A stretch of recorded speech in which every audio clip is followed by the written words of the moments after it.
On est bien, on va pouvoir commencer. Le petit kawa. Je commencerai avec une citation de mon fils qui m'a dit un jour en me voyant lire un bouquin sur la parentalité, il m'a dit « Mais qu'est-ce que tu fais ?» Je lui ai dit « Je lis quelque chose pour devenir le meilleur père du monde. » Et il m'a dit « T'as pas besoin d'être le meilleur des papas, t'as besoin d'être un papa qui apprend. » Finito banana, j'ai lâché le bouquin, je suis allé jouer avec lui. Bienvenue dans Papa Parle. Je suis Pierre-Yves Pajot-Sourisseau, j'ai 41 ans encore, papa de 4 lardons, 4 petits gars. Devenir père, c'est comme une deuxième naissance. Tous nos acquis sont remis en question, quotidiennement, pour le pire comme pour le meilleur. Ça fait maintenant 9 ans que j'essaye de devenir un meilleur daron, et j'ai constaté une vraie corrélation entre mon évolution de père, de chef d'entreprise, et plus généralement, d'homme. Mes enfants, ma femme, ma famille me challenge tous les jours, surtout ma femme. Cela peut créer de l'inconfort, mais j'en tire toujours des enseignements, que ce soit pour la vie perso, comme pour la vie pro. Mon but est que vous puissiez terminer chaque épisode avec un petit truc en plus pour vous aider sur votre chemin, qu'il soit pro, perso, le chemin de la parentalité. Merci d'être avec moi, et bienvenue dans l'épisode 52 de Papa Parle. Donc, on va revenir sur 2-3 petits trucs de l'épisode précédent, ça fait un petit moment que je n'avais pas fait d'épisode, je sais plus, 1 mois et demi, 2 mois, l'été est passé en fait. Ensuite on aura un sujet autour de l'optimisation de son espace, de son environnement, sur plusieurs plans. Et puis après des points divers, parce que j'aime bien diverger. Donc, par rapport à l'épisode précédent, où on avait parlé du fait d'être un exemple pour ses enfants, en fait, ouais, on dit souvent à nos enfants qu'on a envie qu'ils fassent de grandes choses, et j'ai souvent cette idée, c'est Alexandre Astier qui en parlait dans une interview, que mes enfants, ils seront un genre de moi plus 1. Que, finalement, il n'y a pas grand-chose à leur apprendre ou à leur transmettre, parce que ça se fait de manière de toute façon intuitive, en étant un exemple, en faisant les choses par nous-mêmes, et que, voilà, ça va être une évolution de nous-mêmes. J'ai cet espoir-là, en tout cas. Et pour être un exemple, ouais, ça passe par pas mal de choses. Il y avait le fait d'être quelqu'un, si vous voulez qu'il soit respectueux, soyez quelqu'un de respectueux, si vous voulez qu'il soit sportif, soyez sportif, si vous voulez qu'il lise des livres, lisez des livres.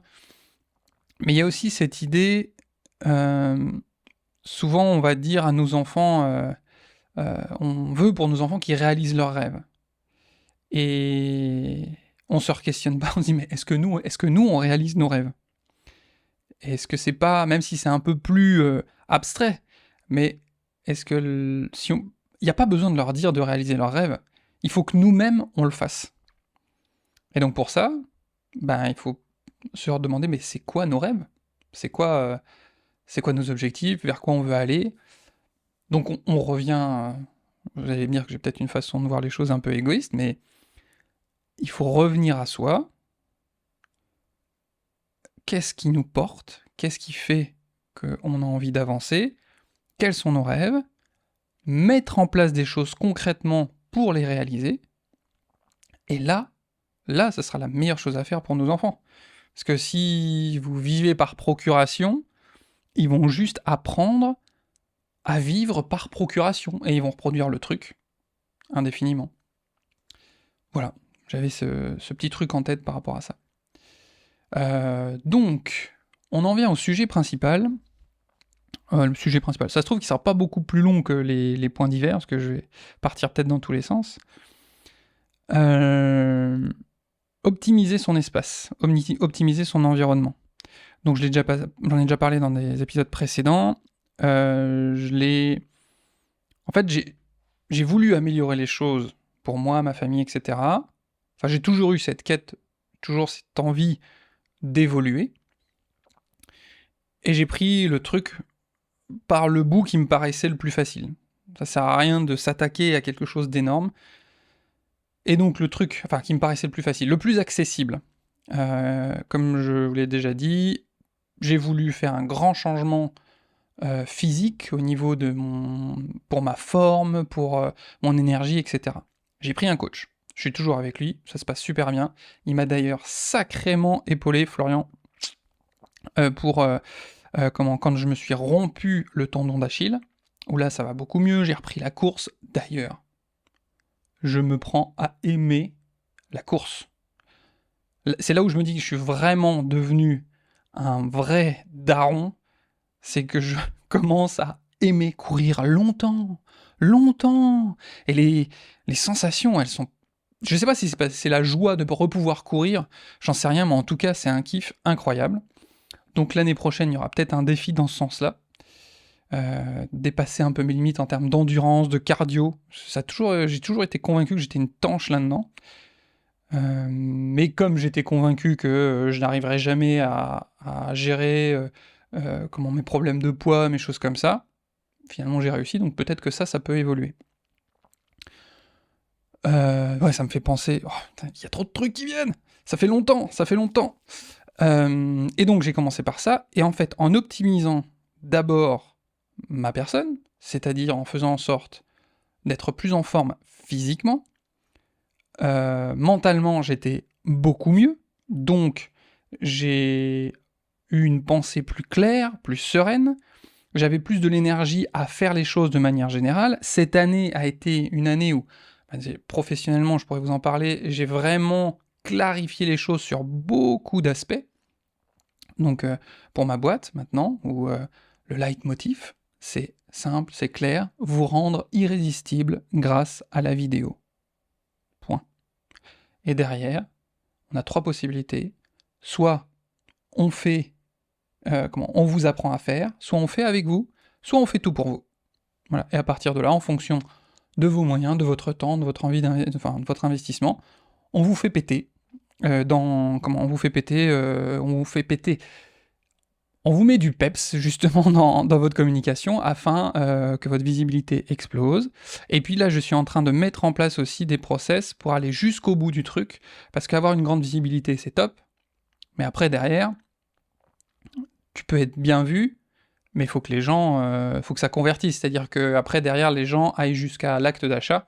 Et donc là, j'essaye de trouver à m'entourer avec les bonnes personnes pour aller du début jusqu'à la fin du tunnel de vente. Et parce que moi, mon kiff, c'est de faire en sorte de trouver quelqu'un de passionné, de bon dans ce qu'il fait, et de pouvoir montrer au monde à quel point il est bon et à quel point il peut apporter des choses. Donc voilà, c'est construire un genre de process qui fait que on ne peut pas faire autrement que de voir cette personne, et puis après, elle va tomber sur son audience, sur ses clients, etc.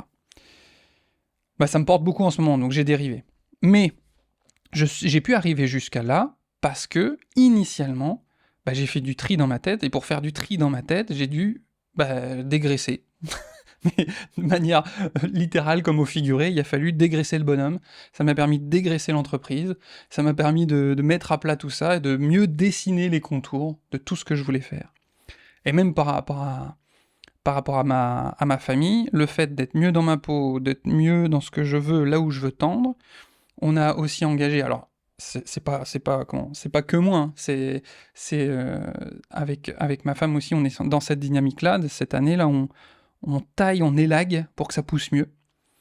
Et là, on est en train de faire un tri dans la maison pour que tout soit plus fluide, plus accessible. Aussi, grande nouvelle, on a accueilli, on a pu, après des problèmes de visa, etc., nous avons accueilli une jeune fille au pair qui est là maintenant depuis 2 semaines et demie, Hazel, qui vient du Mexique, et c'est trop bien. C'est vraiment... je pense qu'on a eu beaucoup de chance, on a fait plusieurs visios avant pour être sûr de nous, mais vraiment je pense qu'on a pas mal de chance, on est tombé sur une jeune fille qui a 19-20 ans, qui va avoir 20 ans, qui a la tête sur les épaules, qui souhaite devenir, c'est marrant, on fait l'école à la maison, et elle souhaite devenir professeure d'espagnol pour les étrangers, et qui a une vraie empathie, une vraie sensibilité, et même si pour l'instant elle est en train de découvrir le français, ça passe avec les enfants, on se comprend, donc nous on travaille à fond, moi je travaille à fond mon anglais, Emeline son espagnol, puis on va essayer de faire des journées full espagnol, full anglais, full français, pour que tout le monde apprenne. Mon deuxième, Adam, qui est dans le début de la lecture, bah, finalement, il apprend le français en même temps qu'elle, donc il y a une vraie synergie. Et en termes d'optimisation, je trouve ça assez ouf. Donc là, Hazel, en échange du gîte, du couvert, d'argent de poche, plus accès à des cours en français, des cours de français. En échange, donc, elle garde les enfants. Et c'est... déjà, ça nous a permis de dégager du temps, soit pour bosser un peu plus, soit pour qu'on ait un peu plus de temps pour nous, pour nos activités sportives, par exemple, enfin, moi, oui. Emeline, je vous en parle après. Et donc là, ça permet d'avoir un planning qui va être un peu plus constant et qui va être vraiment, vraiment cool. Et donc, l'idée d'avoir une fille au pair, je pense que ça peut être vraiment super, parce que quand on a fait le point par rapport au coût d'une nourrice et les contraintes que ça rajoute, parce que quand on a une nounou, on a essayé d'avoir des nounous à la maison, mais souvent les nourrices sont à l'extérieur, donc ça veut dire qu'il faut amener les enfants, c'est rare qu'ils puissent être avec tous les enfants. Là, en termes de coût, de temps, à quel point ça aide, etc., franchement, c'est un putain d'investissement pour une famille. C'est une richesse culturelle, une richesse humaine, une richesse de découverte, et ça permet d'organiser les choses où finalement c'est un win-win, tout le monde est gagnant. Hazel, elle découvre un pays qu'elle avait envie de découvrir, une langue qu'elle avait envie de découvrir. Nous, ça nous permet d'avoir un peu plus de temps, de découvrir plein de choses. Les enfants, ils apprennent de multiples choses tout le temps, tous les jours. Nous qui faisons l'instruction en famille, justement, on démultiplie le potentiel de tout ça. Franchement, c'est pépite. Hein. Alors oui, je pense qu'il faut dépasser certaines peurs, parce que c'est quelqu'un qui vient vivre à la maison. Elle vient pour au moins 1 an. Son visa est reconductible 2 ans. Mais... ouais, c'est quand même... je vous en reparlerai, l'évolution. Là, c'est tout récent pour l'instant. Mais c'est quand même vraiment, vraiment, vraiment pas mal pour s'organiser. L'autre chose qui a permis d'aider à l'organisation, enfin, l'idée c'est de réduire au maximum toutes les frictions quand on va changer des choses dans nos habitudes. L'idée, quand on veut réorganiser les choses et optimiser les choses, c'est déjà il va falloir changer des habitudes, et pour pouvoir changer des habitudes, il faut réduire absolument toutes les frictions pour que ça marche. Enfin, il y a 2 choses. D'une part, réduire les frictions, et aussi changer son environnement. Par exemple, un truc qui illustre les deux, pour faire du sport, j'avais mis mes affaires de sport dans la maison, à un endroit qui était pas forcément facile d'accès, où je vais bouger des trucs, où j'étais au milieu des enfants, etc. Et là, maintenant, j'ai mon bureau pour travailler, dans une autre petite maison qui est juste à côté de chez nous. Et bien en fait, quand je sors de mon bureau, le matos de sport est juste en face de moi, et je n'ai pas le choix, je tombe dessus, même j'anticipe je prépare mes affaires, et comme ça, en fait, et c'est tout con, j'avais une démotivation à faire du sport, je perdais l'allant, et là maintenant, en fait, j'ai envie d'y aller, je termine le boulot, j'y fonce, et ça tient qu'à une chose, j'ai déplacé mes affaires de sport. Il n'y a pas plus, je pense que ma motivation s'est pas transformée du jour au lendemain, mais en fait, ça a créé ce déclic où j'ai pas besoin d'y réfléchir. Il faut que ça devienne automatique, en fait. Ouais, l'autre chose qui est encore difficile quand même, parce que là il y a en plus, mais sur le sommeil, c'est mieux. J'arrive à être toujours à peu près au-dessus des 7 heures de sommeil. Mais je pense que je pourrais faire mieux, parce que maintenant on organise des choses où j'arrive à me coucher un peu plus tôt, et je pourrais avoir un peu plus d'heures de sommeil quand même, quitte à ce que je me réveille plus tôt. Mais il y a toujours ce truc où le soir en fait, alors je vais des fois regarder des vidéos, parce que je cherche des idées, au niveau créativité, etc. Puis je note beaucoup de choses le soir, et j'ai du mal à avoir ce moment d'écriture à un autre moment de la journée. Et je sais pas trop comment faire, j'ai pas envie de le perdre, ce moment d'écriture. Et dans la journée, je suis pas dans le mood, quoi, j'ai du mal à... Donc il va falloir que j'améliore cet aspect-là. Sinon dans la maison, pour les jeux des enfants, je crois qu'en fait, trop de jeux, ça tue les jeux. Voilà, c'est Marie Kondo style, hein. Mais je pense que s'il y en a trop partout, en fait, les enfants passent d'un truc à l'autre. Déjà, quand ils sont tout petits, ils doivent... comment elle s'appelle?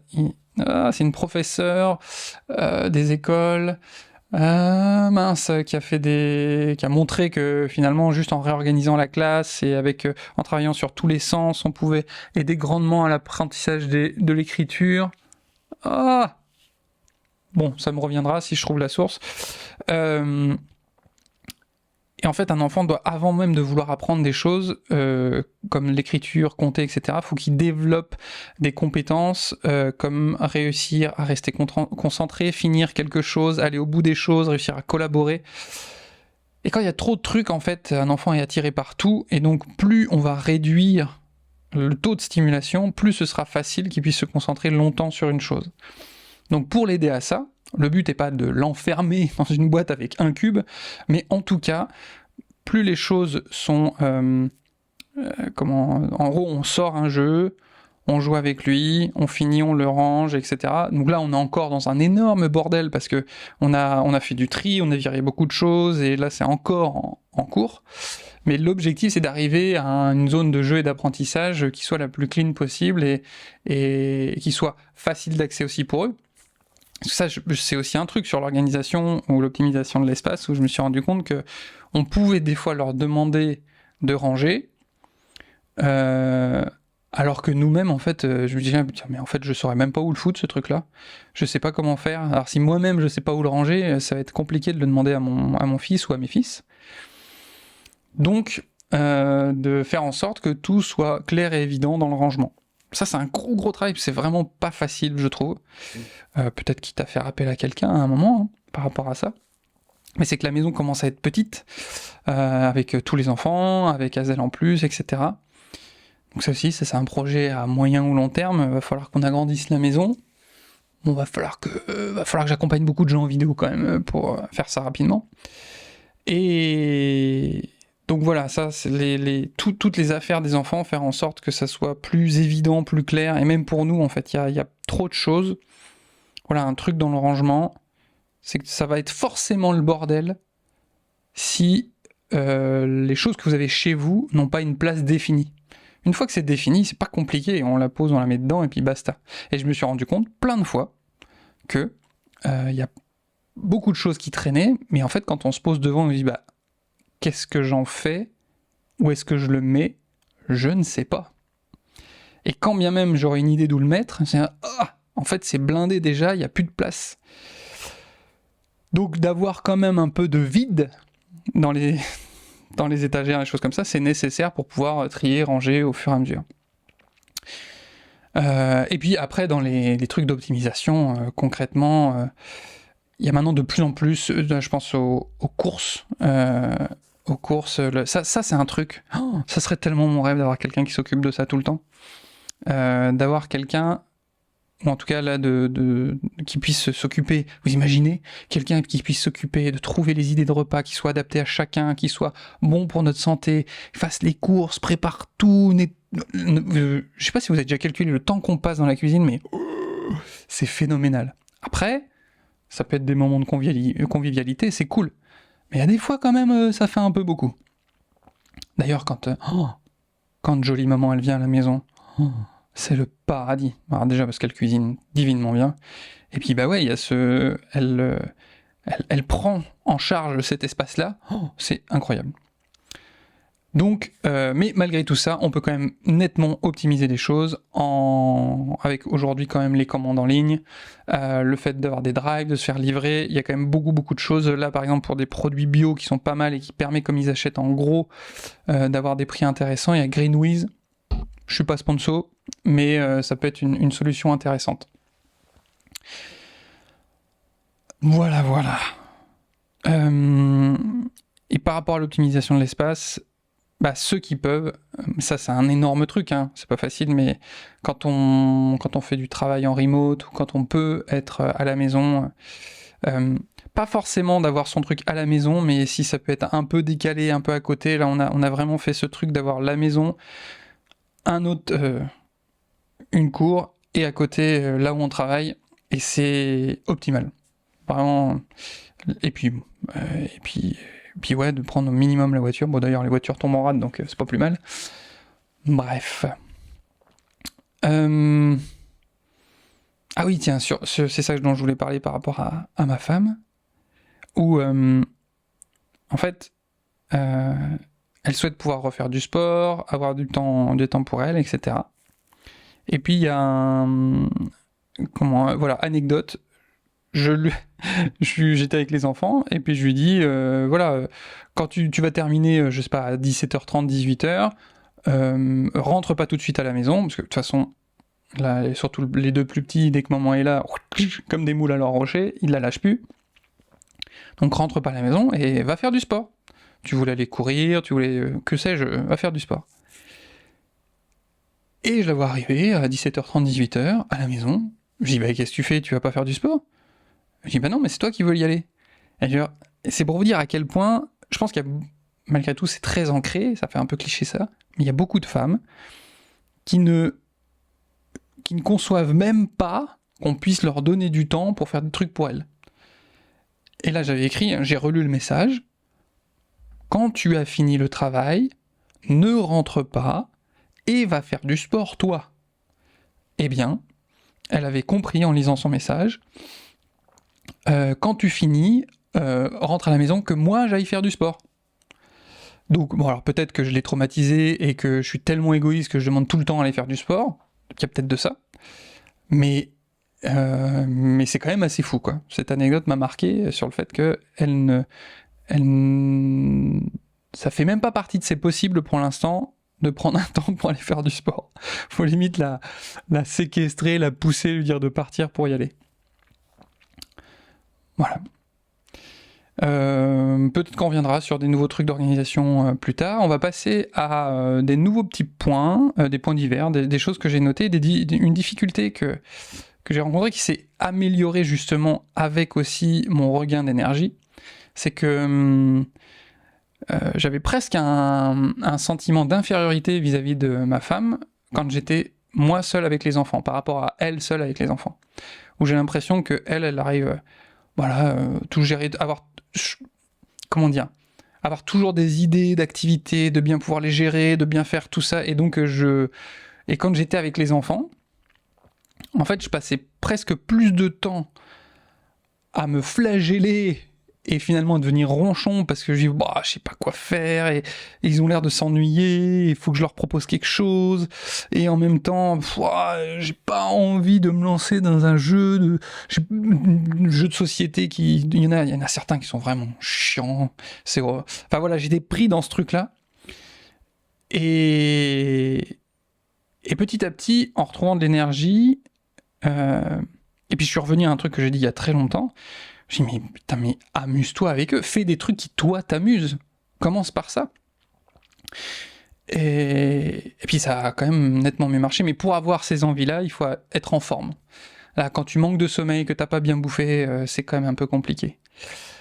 Et puis, ce qui était aussi difficile, c'est que j'avais à cœur, mais finalement, on fait ce qu'on aimerait recevoir, je pense. J'avais un peu à cœur quand Emeline arrive, le repas soit prêt, que la maison soit clean, et tout ça. Et en fait, c'est ce que moi j'aimerais. Mais Emeline, en fait, c'est pas forcément elle aimerait plus que je lui dise qu'on a fait 14 000 activités, qu'on a visité 228 musées, qu'on a été se baigner, puis qu'après on a fait ça, puis qu'on a fait ça. Donc, et puis j'en ai déjà parlé, je pense, sur les activités plutôt d'apprentissage liées à l'IEF, elle se sent forte dans ce domaine-là, et donc elle attend pas ça de moi, elle attend du soutien vis-à-vis de l'IEF et qu'on ait une ligne commune par rapport à ça, mais c'est plutôt sa zone de génie à elle. Et moi, justement, il fallait que je trouve ma zone de génie par rapport aux enfants, et déjà, le fait juste d'accepter d'être là sans chercher à faire quoi que ce soit d'autre. Je me suis rendu compte que, en tout cas pour les plus petits, c'était vraiment hyper important. Juste être là, pas poser de questions. Des fois, juste au milieu d'eux, de les observer, juste de répondre à un geste, de les accompagner sur un petit truc, etc. Mais rien que ça, déjà j'ai passé des super moments. J'ai plus vu ce qui se passait avec mes enfants. J'ai plus constaté leur évolution. Et puis petit à petit, j'ai compris là où je pouvais apporter des choses, quoi. C'est vrai que je me sens peut-être plus à l'aise dans les activités avec les grands, par rapport au sport, par rapport au fait, là on est vraiment dans les histoires, dans le fait de raconter des blagues, dans le fait de parler même des fois de concepts philosophiques avec eux, où ils posent des questions dans tous les sens. Et voilà, en fait, c'est juste, il faut pas que j'essaye de reproduire ce que fait ma femme, ça n'a aucun intérêt. Et que je puisse apporter ma patte, qui je suis, et d'enlever un peu ce truc de le papa il sait pas faire et il a rien à apporter, où il doit essayer de faire tant bien que mal ce que fait sa femme. Non, mais justement c'est une richesse pour eux. Il faut que j'apporte ce que je suis. Moi ce que je suis, je suis un raconteur d'histoire, je suis un clown, et j'apporte de la folie et de l'amusement, mais tout en expliquant ce qu'on fait. Il y a quand même au travers de tous ces jeux-là, de l'apprentissage qui se fait. Donc voilà. Maintenant, et d'ailleurs, c'est d'ailleurs étrange de dire, je me sens seul avec mes enfants, vu que je suis avec eux. Là, maintenant, je ne me sens plus seul avec mes enfants, je me sens avec mes enfants. Et c'est très agréable. C'est beaucoup, beaucoup plus agréable. Quitte à ce que la maison soit pas complètement bien rangée, que ce soit un peu le bordel, tant pis. Changer. Ah oui, on a c'est vrai qu'à notre plus grand, Ulysse, on à tort ou à raison, en tout cas moi je vais plus souvent lui donner des responsabilités et lui proposer d'être responsable de checker son petit frère pour faire 2-3 choses, de nous aider sur certaines choses. Enfin, tout le monde participe à son niveau, mais là il commence à être à un âge où il peut quasiment tout faire de bout en bout et comprendre les tenants et aboutissants. Et à un moment, comme on était en train de préparer un truc plus compliqué en cuisine, on a demandé à Ulysse de s'occuper de ses petits frères. Et il est revenu. Ça m'a fait marrer parce ça lui a permis de prendre conscience aussi de nous, quel était notre rôle, ce qu'on faisait, pourquoi des fois c'était difficile. Et au bout d'une demi-heure ou une heure, je sais plus, il est venu dire « Oh, j'ai chaud, j'en ai marre, je comprends ce que vous vivez, quoi. » Et je trouvais ça fou, quoi, qu'il puisse avoir ce retour-là et qu'il ait eu ce retour, qu'il s'en rende compte, quoi. Ça l'empêche pas des fois de péter un câble et de trouver qu'on continue de le saouler, et malgré les bêtises, les trucs pas très judicieux qu'il peut faire, mais j'ai trouvé ça, ça m'a donné du baume au cœur en me disant ok, ils s'en rendent compte quand même. Mais bon, quand ça les saoule, ça les saoule. J'aimerais parler aussi, c'est une citation qui est attribuée à Michael Hopf, qui est un auteur de romans post-apocalyptiques. Et la phrase en anglais c'est « Hard time create strong men create good times create weak men, and weak men create hard time ». En gros, des temps difficiles vont créer des hommes forts vont créer des temps agréables, les temps agréables vont créer des hommes faibles, et les hommes faibles vont créer des temps difficiles. En gros, c'est un cercle indéfini, et on peut faire le parallèle avec la parentalité, où des parents durs ou compliqués vont créer des enfants plus solides. Ces enfants plus solides vont faire des adultes plus solides, qui vont être plus... peut-être apporter plus à leurs enfants, et des enfants dont on s'occupe... Ah, c'est une supposition, mais qu'on s'occupe trop bien, vont être moins solides, et après, quand ils vont s'occuper de leurs enfants, vont faire des erreurs, et ainsi de suite, et ainsi de suite. Et je suis vraiment dans cette dichotomie-là de... Est-ce qu'on peut... déjà, où je me situe? Parce que moi, j'ai eu l'impression d'avoir des parents quand même hyper aimant, hyper aidant, j'ai eu beaucoup de chance. Donc est-ce que je suis a weak man or a strong man? Je sais pas trop où je me situe. En tout cas, je suis, comme disait mon fils, j'essaye d'être un papa qui apprend. Et je sais pas où passer la barre, en fait.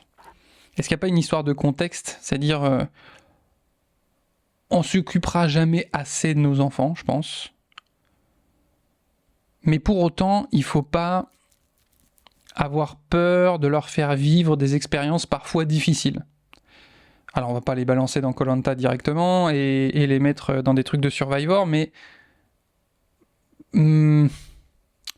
quand on voit qu'ils veulent tenter quelque chose, qu'ils veulent se lancer dans une expérience, et que notre expérience, on sait que déjà il va se casser la gueule, ou que ça va être dur, ou qu'il va peut-être revenir triste parce qu'il n'aura pas eu ce qu'il voulait, qu'est-ce qu'on fait? On le laisse se casser la gueule, et puis on ramasse les morceaux? Est-ce qu'on lui parle de notre expérience, mais au risque qu'il ne le fasse pas par lui-même, et est-ce qu'il va retenir la leçon de la même manière? Tu vois, c'est ce truc-là, comment on fait pour qu'il soit un nous plus sain, un nous amélioré? Ça, je trouve, c'est cornélien. J'aime à penser que j'ai envie d'être un peu comme un drone au-dessus d'eux, qui les observe, pas qui les espionne, mais qui les observe et qui leur permet de vivre complètement les expériences. Et si jamais, à un moment, il risque de tomber sur un truc vraiment mauvais, un truc traumatisant, létal, hop, j'interviens au moment. Mais bon, ça, c'est un doux rêve de pouvoir être pile au moment où on bascule du mauvais côté. Et quand bien même un truc que j'identifierais comme étant traumatisant pour lui, parce que ça aurait pu être traumatisant pour moi, ça se trouve, ça ne l'est pas du tout pour lui. Donc ça se trouve, je vais l'empêcher à nouveau aussi de vivre une expérience intéressante. Bon, ça c'est la phase de réflexion. Après, dans la vie au quotidien, on fait avec ce qu'on est, ce qu'on pense être juste. Mais je pense que c'est bien de temps en temps de se reposer la question, est-ce que c'est... Bah tiens, j'en viens à un truc que j'ai vu là. Est-ce que c'est utile ou pas utile? Plutôt que de dire c'est bon ou pas bon, est-ce que c'est utile ou pas utile ce que je vais faire? Je pense que c'est intéressant de se poser cette question-là. Est-ce utile ou pas utile? Parce qu'il y a beaucoup de situations, je pense, où on va quelque part reproduire un peu des schémas, les schémas qu'on a eus, que vous avez acquis. Et finalement, on le fait tellement machinalement qu'on ne le réfléchit plus. Et ça, c'est une chance quand on devient parent. Bah alors là, quand on devient parent, on se les prend en pleine face. Parce que les enfants vont nous poser des questions. Et généralement, les questions les plus chiantes sont les questions les plus importantes. Les questions, en fait, auxquelles on n'a pas de réponse. Ce truc de parce que c'est comme ça. Ou quand on lui dit mets ton manteau, tu vas avoir froid. Mais si j'ai pas froid. Ou tu vois, tous ces trucs-là, en fait, où là, en plus, quand on creuse un peu le sujet, là, sur ce sujet d'avoir froid, en fait, il n'y a rien de pire que de décider à la place d'un enfant s'il doit mettre un manteau ou pas, parce qu'on le coupe de ses sensations, et après, il fait plus confiance à son ressenti. Donc bon, je suis un peu parti dans tous les sens, mais je pense que cette idée-là est importante. Est-ce que quand je demande un truc à mon enfant, quand je lui dis un truc, est-ce que c'est utile ou pas utile, plutôt que est-ce que c'est bien ou pas bien? Mais même dans tout ce qu'on fait en général, est-ce que c'est utile ou pas utile? Alors après, pour savoir si c'est utile, il faut savoir quels sont vos objectifs. Et on en revient à qu'est-ce que je veux pour moi, quels sont mes rêves, etc. Putain, j'ai fait une boucle, c'est magnifique. Bon, on va arriver sur la fin, tranquillement. Ah, j'ai eu un petit... j'ai tilté sur un petit commentaire où sur le compte Instagram de Papa Parle, vous pouvez y aller, là c'est vraiment un défouloir. Hein. Je fais des blagues, des conneries, 2-3 extraits de ce podcast-là, mais c'est surtout de la rigolade. Et Et j'ai eu le commentaire sur une vidéo, une vidéo que j'ai pas compris, qui a explosé, où c'est une blague vraiment très potache. Je dis à Adam, tu es sûr que ta femme t'aime, enfin, il y a que si un jour elle a osé se lâcher en pétant face à toi, là t'es sûr de son amour. Et là il me répond du tac au tac, alors maman elle doit être folle de toi. Donc forcément ça me fait rire. Et là j'ai eu un commentaire, quelqu'un qui me dit, apprends-lui surtout qu'une femme peut te mentir tout en te jurant droit dans les yeux et tout en pleurant. Et là ça m'a interpellé en me disant, c'est sûr que je vais pas dire à mes enfants que tout est tout rose tout le temps. Et ça va sûrement arriver qu'on leur mente, qu'on leur fasse des choses pas top, mais que eux aussi, ils vont sûrement, par honte, par faiblesse à un moment, par peur, ils vont mentir, ils vont dire des choses pas top. Et en soi, c'est pas grave. Ça peut être grave, mais le plus important, c'est après de pouvoir en prendre conscience, de l'assumer, et puis de demander pardon. Et à l'inverse, quand quelqu'un nous a trahis, je pense que la rancœur coûte beaucoup d'énergie, et surtout à la personne qui veut pas pardonner. Et que le pardon est généralement libérateur, et on passe à autre chose. Parce que s'il y a toujours de la rancœur, c'est qu'il y a toujours un truc qui nous fait du mal. Et tant qu'on n'arrive pas à pardonner, vous pouvez ne pas être en accord avec les valeurs de quelqu'un et dire on ne se côtoiera plus. Mais être dans la rancœur, il n'y a que la personne qui a de la rancœur qui s'abîme. Voilà, donc ça m'a fait penser à ça. On arrive au bout de l'émission. Je sais pas, ça fait combien de temps là ? On rend pas bien compte. Voilà, un petit 24 minutes. Une petite émission. Ça faisait longtemps. Je suis content de vous retrouver. J'essaye de construire un peu les émissions au fur et à mesure, un peu mieux, mais bon. On va dire que le podcast aussi, c'est un moment... je m'amuse un peu à le faire. Je trouve ça sympa parce que ça me fait formuler des idées que j'ai eues un peu abstraites et je suis obligé de les formuler, donc c'est un super exercice ça. Enfin bon, voilà. Si ça vous a plu, si vous trouvez que ça pourrait plaire à quelqu'un, n'hésitez surtout pas à le partager peut-être, à en parler à d'autres personnes. Ce qui m'aide beaucoup et pour la visibilité du podcast, c'est de laisser un avis, que ce soit sur Spotify ou Apple Podcast avec les étoiles et tout ça. Voilà. Et comment dire... si vous avez des questions, si vous avez des retours d'expérience, par rapport à votre expérience de parent, n'hésitez surtout pas. Si vous avez des sujets que vous souhaiteriez aborder, si vous-même vous êtes dans le domaine de la parentalité et que vous aimeriez échanger sur un sujet, ça avec grand plaisir. J'ai déjà fait des interviews, des podcasts échanges à deux, et je trouve ça tellement riche, je trouve ça génial, donc n'hésitez pas à me contacter. Et puis voilà, prenez soin de vous et prenez soin de vos proches. Ciao.